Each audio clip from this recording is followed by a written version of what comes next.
그날 구청에 가셔가지고 시간을 충분히 가신 다음에 1, 2, 3, 4를 다 체크를 하셔야 됩니다. 아, 이거... 안녕하세요, 대표님. 안녕하세요. 오랜만이에요. 네, 어떻게, 요즘 어려운데 잘 지내셨어요? 뭐 바쁘게 잘 지냈죠. 뭐 지금 뭐 오픈하는데도 또 컨설팅도 좀 해주고 이러다 보니까 네. 뭐 좀 바빴어요, 사실. 바쁘셨구나. 네네. 뭐 근데 오늘 뭐가 궁금해서? 예. 그 미용실 오픈 문제인데요. 오픈이요. 네. 근데 이제 뭐 우리가 미용실을 오픈할 때 보면 뭐 양도양설 그러죠. 기존에 하던 미용실. 네, 뭐 아무 문제 없죠, 그런 그렇죠. 경우. 그런 경우도 있고 이제 신규로 오픈할 때도 있잖아요. 신규 오픈. 네, 만약에 뭐 다른 동일 업종이 아닌 그렇죠. 그런 걸 신규 오픈이라 그러죠. 그거 굉장히 중요해요. 뭐 동종업계에서 그냥 뭐 인수인계를 받는 경우는 이미 허가가 나와 있어서 네. 뭐 쉽게 양도양수를 하면 되지만 그 새로 오픈하는 경우에는 사실 자칫 몇 가지만 빠뜨리면 굉장히 그 손해를 볼 수가 있는 경우도 생겨요.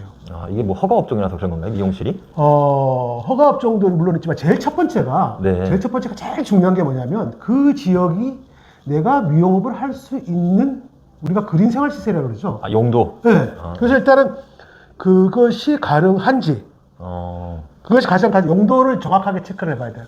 제가 이런 사례도 한번 봤어요. 어떤 분이 네. 굉장히 자리가 좋고 책방이고 안에 화장실도 있고 해서 한 25평에서 한 40평 정도 되는데 오픈을 해서 이제 그래서 계약을 한 거예요. 원래 책방? 네. 예. 근데 구청에 가니까 허가가 안 돼. 왜?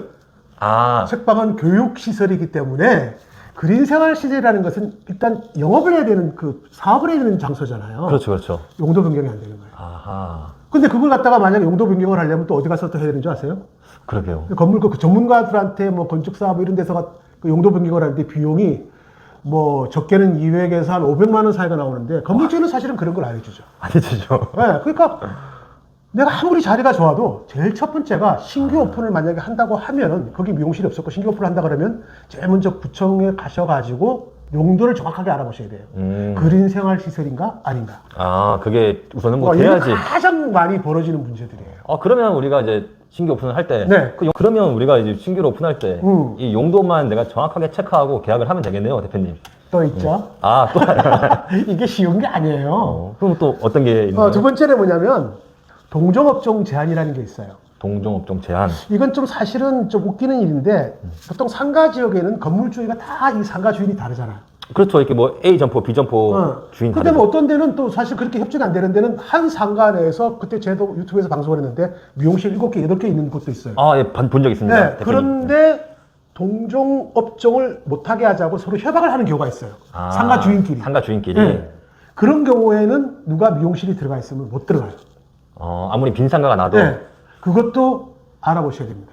공인중개사나 동종업계 혹시 이 지역에 그런 뭐 상가에 계약이 체결돼 있냐 안 돼 있냐를 알아보셔야지. 내가 아무리 좋은 자리에도 있는데 벌써 누군가가 미용실에서 뭐 미용실 한두 개 더 들어가면 어때? 저거 잘 되니까 나도 들어가야지. 그쵸. 라고 들어갔는데 안 되는 거죠. 그런 부분은 그냥 그 건물 뭐 관리인 분들 그런 분들한테 물어보면 공인중개사한테 이제 물어보는 경우도 있는데 공인중개사도 모르는 경우도 많아요. 왜냐면 상가 임대하는 주인들이 안 내놓고 그런 얘기를 또 빠뜨리고 갈 수도 있기 때문에 관리실이나 이런 데 가서 또 체크를 또 반드시 하셔야 되죠. 그것도 있습니다. 중요한 부분이네요. 네. 이제는 그러면 좀 확실하게 알겠네요. 네. 그거는 2개 정도를 내가 찍고 체크를 하고 용도 변경과 동종업계. 그건 꼭 체크를 하고 계약을 해야 된다. 네. 이런 오픈이 쉬워지겠네요. 알겠습니다, 대표님. 쉽지가 않아요. 2개 체크하면 되는데. 아니죠, 또 있어요. 체크할 사항이 또 있어요?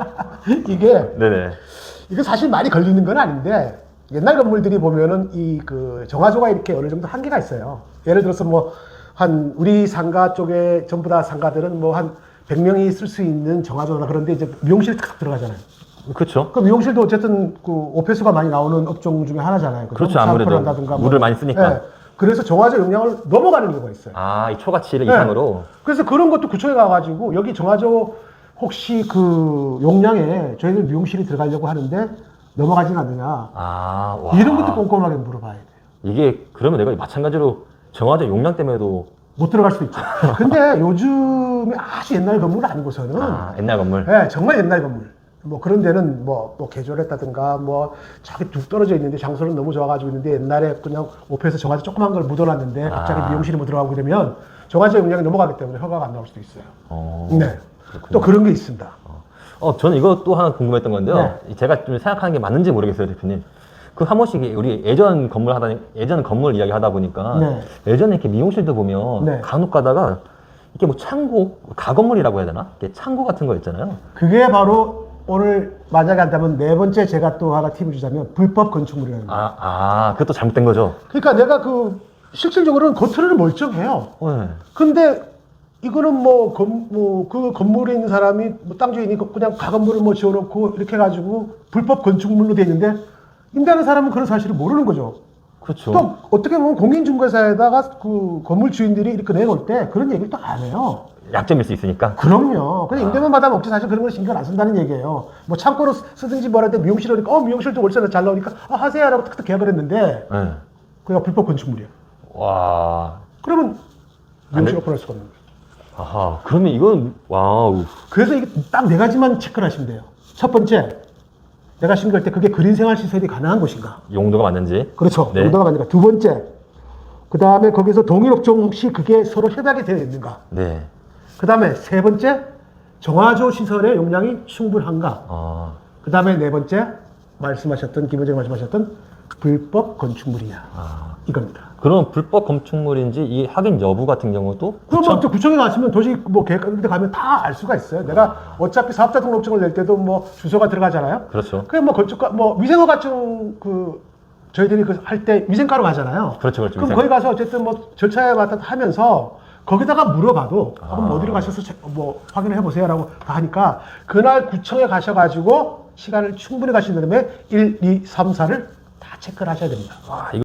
그러면 저희가 중개사만 너무 믿을 게 아니라 결국에는 이 원장님들이 발품을 팔아야겠네요, 대표님. 예. 공인중개사 분들도 물론 정확하게 하겠지만 또 이분들도 또 체크를 못하고 하는 게 있잖아요. 그래서 어쨌든 뭐 구청에 가셔가지고 건축가에도 가셔가지고 뭐 또 다 알아보시고 뭐 오페스 그래 정화조 그 다음에 불법 건축물 이걸 알아보고 그 다음에 뭐 위생과에 가가지고 또 다른 거는 뭐 불특 사항이 없습니까라고 물어보면 그건 뭐 하루 만에 다 끝나지 않을까요? 뭐 가실 때 또 분명히 그 미용사 면허증도 갖고 가셔야 되고 그죠? 그쵸. 허가증을 받아야 되니까 그래서 이제 이렇게 좀 저희들은 이미 뭐 그게 이미 엄청난 미용실을 오픈을 해줬고 컨설팅을 해줬기 때문에 아는데 예외로 모르시는 분들이 굉장히 많더라고요.